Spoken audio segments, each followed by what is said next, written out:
সিরিয়াকে দিয়ে লেবাননের হিজবুল্লাহ নির্মূলের বিষয়ে প্রেসিডেন্ট ট্রাম্পের প্রস্তাবে একমত নয় দামেস্কো। প্রেসিডেন্ট আহমেদ আল শারাসাফ জানিয়ে দিয়েছে, লেবাননে সেনা পাঠিয়ে কোনো আঞ্চলিক সংঘাতে জড়িয়ে পড়ার ইচ্ছে নেই সিরিয়ার। এ ব্যাপারে সৌদি, কাতার ও তুরস্কের মাধ্যমে ট্রাম্পের চাপ এড়িয়েছেন সিরিয়ার প্রেসিডেন্ট।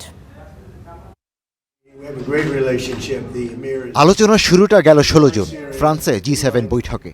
সেদিন প্রেসিডেন্ট ট্রাম্প প্রথমবারের মতো ঘোষণা করেন হিজবুল্লাহ নির্মূলের দায়িত্ব তিনি সিরিয়ার হাতে ছেড়ে দিতে চান, কারণ ইসরায়েল কেবল বেসামরিক মানুষ ও ভবন ধ্বংস করতে পারে। ট্রাম্প বলেন, এই ব্যাপারে তার সিরিয়ার প্রেসিডেন্ট সারার সাথে কথা হয়েছে, কিন্তু সারা এই প্রস্তাবে রাজি কিনা এমন প্রশ্নের জবাব এড়িয়ে যান ট্রাম্প। এরপর 21 জুন মার্কিন গণমাধ্যম ফক্স নিউজকে দেয়া সাক্ষাৎকারেও একই প্রসঙ্গের অবতারণা করে ট্রাম্প বলেন, তারা ভবন ধ্বংস করা ছাড়া আর কিছুই পারে না।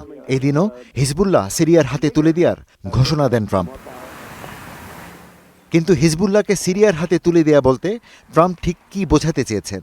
লেবাননে সিরিয়ার সামরিক অভিযান, রাজনৈতিক মধ্যস্থতা, হিজবুল্লাহর উপর চাপ সৃষ্টি, নাকি সীমান্তের নিয়ন্ত্রণে কোনো পদক্ষেপের ইঙ্গিত দিয়েছেন সেটি স্পষ্ট করেননি ট্রাম্প।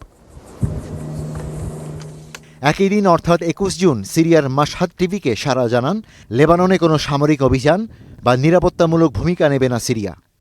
লিবিয়ায় কোনো সামরিক অভিযান নয়, সিরিয়ার অগ্রাধিকার হল সেখানে যুদ্ধ ও ইসরায়েলি বোমা হামলা বন্ধ করা। এ নিয়ে দামেস্ক ও ওয়াশিংটনের মধ্যে আলোচনা হয়েছে। আমরা লেবানন ও সিরিয়ার মধ্যে সামরিক নয়, বরং অর্থনৈতিক সম্পর্ক জোরদার করতে চাই। সারা আরও বলেন, সিরিয়ার প্রসঙ্গে হিজবুল্লাহ সহ লেবাননের সব পক্ষের সঙ্গে যোগাযোগ করতে প্রস্তুত। লেবাননের প্রেসিডেন্ট জোসেফ আউনও সারার এই ব্যাখ্যাকে স্বাগত জানান। রয়টার্স বলছে, মূলত 16 জুন G7 বৈঠকে দেয়া ট্রাম্পের বক্তব্যের পরই সৌদি, কাতার ও তুরস্কের মিত্রদের মাধ্যমে সিরিয়া জানায় তারা লিবিয়ায় যে কোনো ধরনের সামরিক হস্তক্ষেপে অনাগ্রহী, কারণ এতে লেবাননের সংঘাতে সিরিয়ারও জড়িয়ে পড়ার শঙ্কা আছে। বিষয়টি নিয়ে নিজ দেশের বিভিন্ন পক্ষের সাথেও বৈঠক করেন সারা। বৈঠকের সূত্র রয়টার্সকে জানায়, এতে সবাই একমত হন যে লেবাননে কোনো সামরিক হস্তক্ষেপের ইচ্ছা বা পরিকল্পনা সিরিয়ার নেই। Ishtiaq Hossain, star news.